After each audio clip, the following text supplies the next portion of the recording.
Hey everyone, do you find that Wi-Fi at RV parks kind of sucks? Well, everyone using Starlink may just be the reason why. Let's talk about why all these Starlink dishes might be ruining the Wi-Fi at the RV parks. I am a huge Starlink user. This last trip was completely reliant on it. In fact, for over a year now, I've been very reliant on it. I'm able to work from the road and I'm able to do really long RV trips, but I need a really solid, consistent connection that's not being shared by 20 other RVers. So more and more, I'm reading from RV park owners who are thinking about banning Starlink at their RV parks. And this is because of the interference that all of the Starlink installations can cause to their Wi-Fi that's already set up. I even had a park get a little snippy with me on this last trip I did through the Yukon and all that because I didn't want to use their Wi-Fi, and I was asking for a spot that was really open so I could use my Starlink. And they were getting pretty upset with me for asking for that, surprisingly. In fact, I ended up just bailing on the reservation and leaving and finding another place to stay. I also have it installed in my truck, and that allows me to always have the ability to reach out for help no matter where I am, even if there's no cell phone coverage. So it's really important to me to use my Starlink. But this debate is growing fast, so I'm going to break down some of the problems that Starlink is bringing to the RV community and what we might expect here in the coming years as a result of this Starlink proliferation. And we'll also talk about how I am part of the problem. A lot of RV parks have indeed gotten better Wi-Fi in recent years. Part of that has to do with bigger bandwidth coming to the park, but a big part of it too is adopting more modern type of Wi-Fi installations called a mesh network. Now, this is not going to be a technical video at all. In fact, I'm going to keep this as simple as possible, but I am going to use a few tech words, and if you don't know what I mean, just hang on, and by the end of this video, it's going to make total sense. Most modern Wi-Fi systems are operating on the 5 gigahertz radio frequency band. There's a section that's reserved for Wi-Fi, but that section only has 24 channels. And this is similar to when everybody's using family radios at Disneyland, right? And all you do is hear everybody talking on them. And some of those channels actually overlap just a little bit. And with these newer mesh-style Wi-Fi setups for parks, it's really important that between the base stations, they get really good signal, which I'm going to show you in just a second. And so this is where we're starting to see a problem where there's only 24 channels available for everyone to share, and there can be more than 24 people with Starlink in a big RV park. Let's take a look at the technology with some pictures. Now let's just take your typical RV park, and you'll probably have seen where there's these towers or antennas spread around the park. Now, in the classic way, what would happen was a central base station at the head office would reach out to all these antennas and sort of connect to them directly. Then each of these antennas would then broadcast a Wi-Fi signal out to the whole park. And this is where you would traditionally see back in the day when you go to an RV park, there would be some kind of Wi-Fi you could connect to called like GuestNet, and there'd be GuestNet 1, GuestNet 2, depending on where you were in the park, maybe GuestNet 3 or 4, and you'd connect to one of them and it would work. Then more modern mesh networks started to come out, and rather there being one central sort of communication point, all the towers are talking to each other. This is more efficient. It makes for a better Wi-Fi signal, and in this case, you would just see GuestNet, and you wouldn't see 1, 2, or 3, or 4. It's great when you want to connect to the Wi-Fi at the park, you just connect to the Wi-Fi at the park. There's only one thing to connect to, and it works well. And in fact, like I said, in recent years, I'm finding that Wi-Fi is working better at the parks, partially because of these mesh networks. Now with this setup, they might already be using 4, 5, 6 channels of the spectrum to power up this park. In other words, each one of these signals is going to be using a different channel. And like I said, there's only about 24 channels available. So right now you can see a good portion of those channels are already used up. So now let's look what happens when all the RVs arrive. Historically, they would just be using the Wi-Fi, and with the exception of a few corners of the park where the signals don't quite get there, everyone should have great Wi-Fi. Now, admittedly, around 9 in the morning, when everybody's checking their email and they're streaming their morning videos, it can get a little slow, but this generally works. But some of us need really dedicated, exclusive connections so that we can work, so we can have Zoom sessions and team sessions and video conferences and be able to have all that functionality. And when I do it, I need my wife to be able to watch TV at the same time. So we will use Starlink. Let's imagine a whole lot of these people. Let's say 5 or 6 of these people are all using Starlink. Each one of them is going to create a Wi-Fi bubble, right? Around that RV, you're going to be able to connect to that Starlink if you have the code. And if you get far enough away from the RV, well, eventually you'll lose that signal. But you think of it as a bubble around that RV now of Wi-Fi dedicated to that user. And there can be a pretty large bubble on a good Starlink router. They're fairly decent routers. In my case, I have it in the back of my truck, not in my RV. So that makes the bubble even a little larger because it's not inside the RV. It makes for a pretty big bubble, right? But Starlink's not the only one.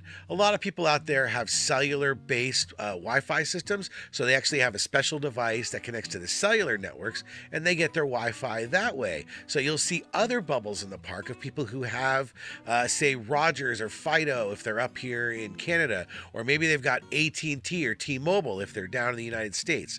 Either way, they're adding to all these different Wi-Fi bubbles, and once again, every one of these needs to use its own channel or it's stepping on each other.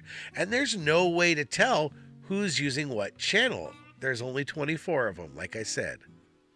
And let's add in all the people who just turn on their personal hotspot on their phone so they can share their Wi-Fi with maybe their laptop or something like that.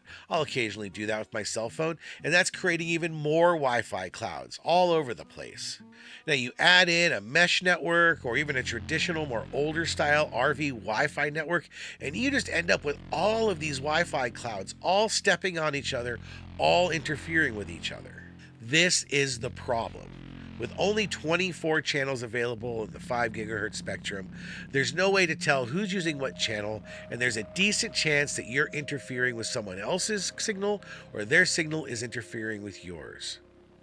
I recently discovered this problem when I was out in the Yukon on my big long trip, right? 30 days traveling into the middle of nowhere. And I would be in the true middle of nowhere and we would get a perfect signal. I could work and connect to a teleconference session with no interruption. At the same time, my wife's watching television. It all just works. But then I got into the city. When we were in Prince George, I went into an RV park.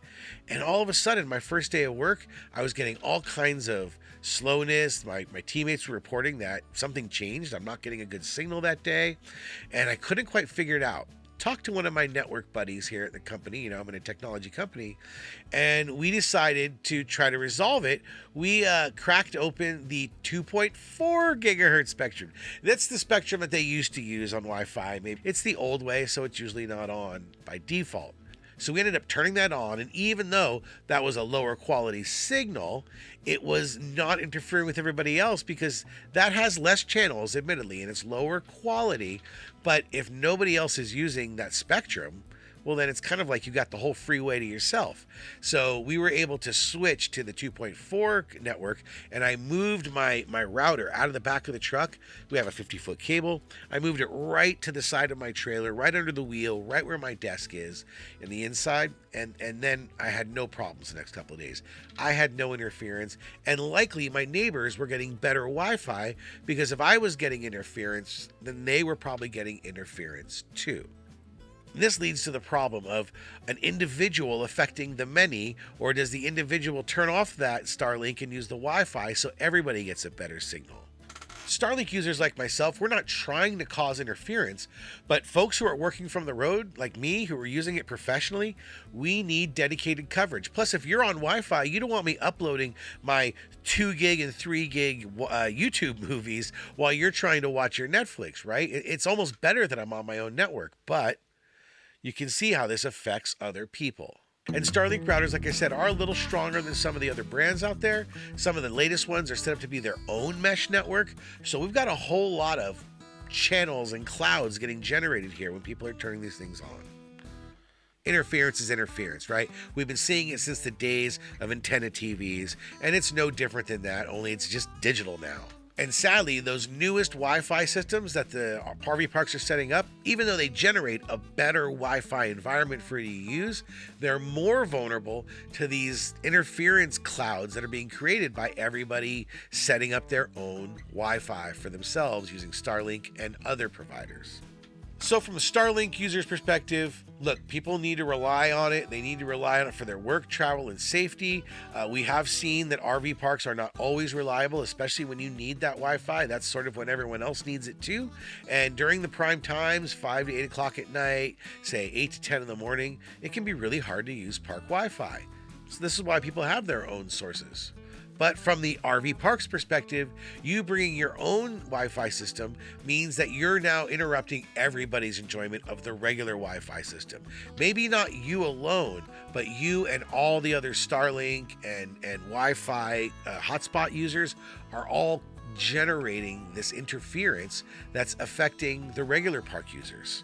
The radio frequencies are shared amongst users, and this is similar to when everybody's using family radios at Disneyland, right?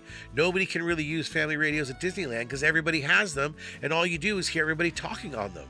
In technology, we call this scaling up the solution. A really good solution for one person doesn't always work when you scale it up to 10, 20, or 50 times what just one person using it looks like. And this is a classic scale up problem. Now, there's a lot of things in my RV that are very reliant on Wi-Fi, but one thing that isn't reliant at all on Wi-Fi is my beautiful new Toka mattress. You know how every RV comes with a terrible mattress? Ours was no exception. Thin, floppy, and basically useless. So for this trip, we finally upgraded to a Toka Utopia, a custom RV mattress made just for our weird Murphy bed dimensions. We gave them the measurements, picked our firmness, and they shipped it ahead of us to a UPS access point on our route. That's right, we picked it up mid-trip right in Hinton, Alberta, unboxed it in the trailer, and bam, it's amazing. Comfortable, folds perfectly, and somehow it opened up even more storage in our Murphy bed than we had before. A huge thanks to Toka for making this possible. Honestly, this is the first time we've ever slept well in the RV. So how do we solve this? Well, if you want to be considerate, try not to use your Starlink when you don't need to. What I mean by that is if you're going away for the day and your Starlink's in your RV, if you don't have surveillance cameras or something where you need it turned on, maybe turn it off when you're not using it.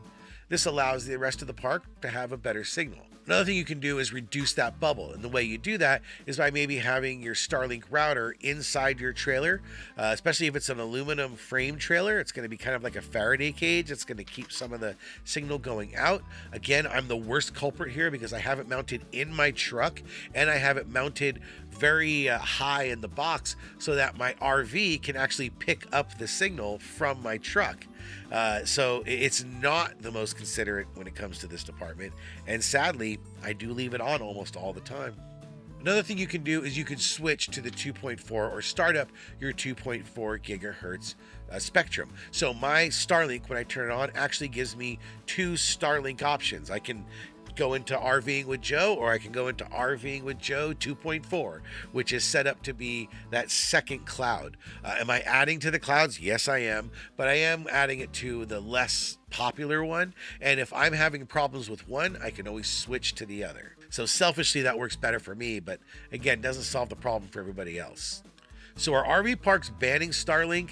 Not exactly yet. Again, I've heard of posts from RV owners who are toying with the idea, and I have gotten a little bit of flack for using my Starlink in an RV park from the RV park itself. So yeah, it's starting to bubble up, and I expect in 2026 we're going to start seeing policies about this. I hope they're positive policies where people are suggesting how you set up your Wi-Fi or suggesting you use the 2.4 gigahertz band instead of the 5 gigahertz band, or use this channel versus that channel.